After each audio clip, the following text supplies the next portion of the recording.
Hey everyone, it's Cassius. I've missed you very much. I finally have a much better setup to do astrology with.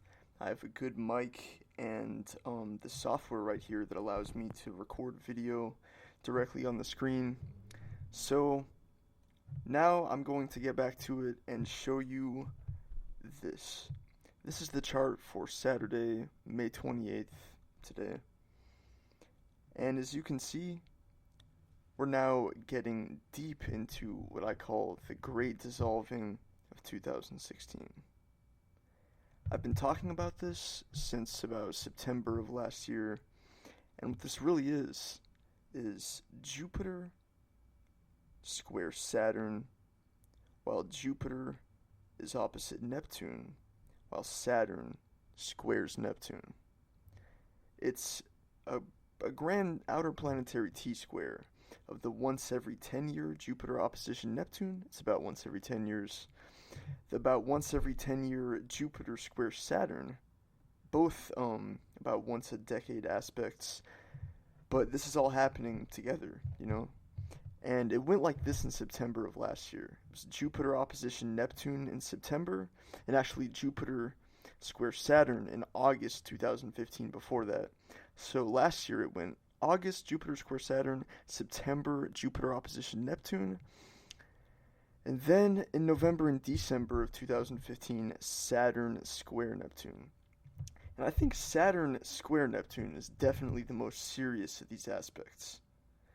But right now, since March, these aspects were reintroduced. At the end of March, we had Jupiter square Saturn peaking on March 22nd, and then in April and May, we started to feel Jupiter opposition Neptune. And right now, the Sun and Venus are entering Gemini. Mercury retrograde has just ended. Uranus is about to conjoin dwarf planet Eris for the first time since 1933. 1930, I think. But this right here, Venus is 5 degrees Gemini. The Sun is at 7. These two conjoined planets are going to go all the way to 13 degrees Gemini, squaring Jupiter, opposite Saturn, squaring Neptune. They're going to touch the most sensitive part in the sky and act as a major amplifier to this whole crazy period of purging and dissolving and upheaval and quiet, silent, somber, crazy, probably quite dark energy. It's going to act as a major amplifier for that. Luckily, Mercury retrograde just ended, and I learned some things from this retrograde because I underestimated the potency of Mercury moving backwards before. I thought that it wasn't the retrograde motion itself that made retrograde feel that way, but it was only the angles that it made.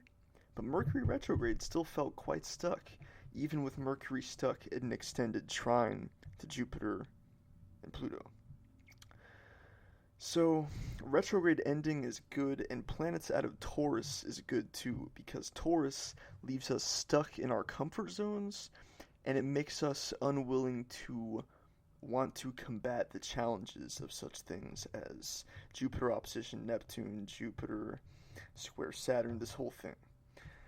So, when Mercury enters Gemini, that will be at first relief, as Mercury is in the early stages of, or early bits of Gemini before it's, touches the whole Neptune, Saturn, Jupiter T square. It'll feel a little bit like some, relieving active energy because Gemini is an active, curious, kind of euphoric energy. So, but then Mercury will also touch the dead center of Gemini, like Venus and the Sun. And anytime a planet is going to touch the center of Gemini right now, it's going to set off everything. I've been talking about the first 2 weeks of June since like September of last year because it's such a clear, incredibly clear and powerful peak of this whole incredible dissolving, purging, destruction, and rebuilding period that we're going through. It's a grand cross. It's a mutable grand cross. And I wonder why the Bilderberg meeting is happening at the exact peak of this. If you don't know what the Bilderberg meeting is, you might want to Google that. Um, I have a feeling that something is going to happen at the exact peak of this, around June 6th. On June 6th, I believe it's the 6th. It's either the 5th or the 6th. I think it's the 5th, actually. On the 5th, there will be a new moon conjunct Venus. Sun, moon, and Venus all right there in Gemini. The new moon will be an incredible amplifier of this dissolving, purging, confusing, cold, slow, surreal energy of this Jupiter, Saturn, Neptune T-square. There's going to be a great peak, and I feel like something is likely to happen at this great peak in the first 2 weeks of June. Don't be scared. Don't, fear nothing. But it's quite interesting. It's quite crazy. Something is going to happen. I think it's incredible to watch this unfold. It's very surreal. It's very dreamlike and trippy, and I feel like the gravity of the realizations that we're making in our individual lives and collectively, and all these realizations we're making with all this information, technology, communication, it's quite incredible. It's like a dream. It's surreal. It's incredible. So even in this most crazy, possibly scary of times, enjoy it for the dreamlike, surreal, incredible nature of this experience we call life. The great dissolving of 2016. And from this point on, the Jupiter square Saturn will start to fade after this point.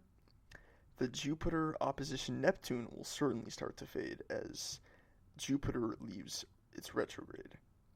And as Jupiter starts moving forward after this great peak, this great mutable grand cross in Gemini, this new moon on June 5th, well, we'll feel much better when Jupiter starts to move forward. And then, unfortunately, we'll be stuck with probably the worst of these aspects from late June until September. Saturn square Neptune. So the only thing that's going to remain after this great peak in June of these hard aspects is unfortunately the hardest Saturn square Neptune. But there will be positive things like Mercury moving forward. When Mercury and Venus and the Sun go into Leo, that will make everything a lot better, because in those periods of time when Saturn square Neptune is still active, those three planets will be making positive aspects to Uranus, and when Mercury and Venus and the Sun go into Cancer, they'll make positive aspects to Jupiter, but also oppose Pluto, and, So this is a crazy year of upheaval, purging, dissolving, destruction of everything that seems solid. It's a surreal, dreamy, crazy year. And it's beautiful in all its crazy, chaotic complexity. We know who we are. We know what our purpose is. We do the best we can. We love this dream that we call life. Much love. Peace.